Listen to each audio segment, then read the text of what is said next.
এক ঝাঁক গুণীজনের উপস্থিতিতে শতবর্ষ উদযাপন জলপাইগুড়ির জনমত পত্রিকার উল্লেখ্য যাত্রা শুরু হয়েছিল ব্রিটিশ বিরোধী আন্দোলনের সংগ্রামকে এগিয়ে নিয়ে যাওয়ার লক্ষ্যে স্বাধীনতা সংগ্রামী জ্যোতিষচন্দ্র সান্যালের হাত ধরে 1924 সালে। সেই থেকে থামেনি আজও প্রকাশনা।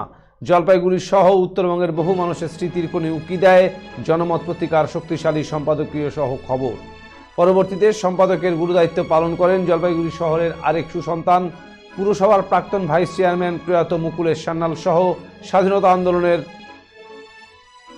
অন্যান্য পত্রপত্রিকার পাশাপাশি জনমত পত্রিকার ভূমিকা আজও বর্ণিত আছে ইতিহাসের পাতায়।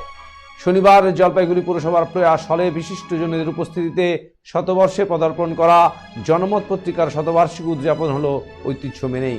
অনুষ্ঠানে জলপাইগুড়ির প্রাক্তন সদর মহকুমা শাসক নিত্যসুন্দর ত্রিবেদী, রাজ্যের অতিরিক্ত মুখ্য সচিব সুব্রত গুপ্ত, সমাজবিজ্ঞানী ডক্টর রাজীব নন্দী সহ অন্যান্য বিশিষ্টজনেরা উপস্থিত ছিলেন।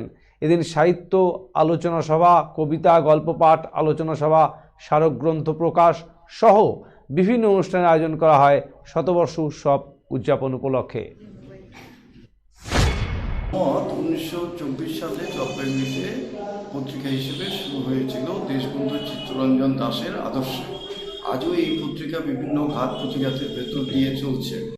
আমরা আজকে এখানে যে এর উদ্বোধন অনুষ্ঠান করছি, এই অনুষ্ঠানে কবিতা পাঠ, সাহিত্য আলোচনা ইত্যাদি এই পর্ব চলছে। প্রথম অধিবেশনে, দ্বিতীয় অধিবেশন 4টা থেকে শুরু হবে এবং সেখানে আমাদের অনেক অতিথিরা আসবেন, যারা যুক্তা, মিনতি দত্ত মিশ্র, মানে সব doctor Anand Gopal Ghosh. Get ready to celebrate the biggest New Year party at Kurimoho Royals with unforgettable night of music, dance and celebration. For more information, call us at 99326 22228 or 03582 222 555.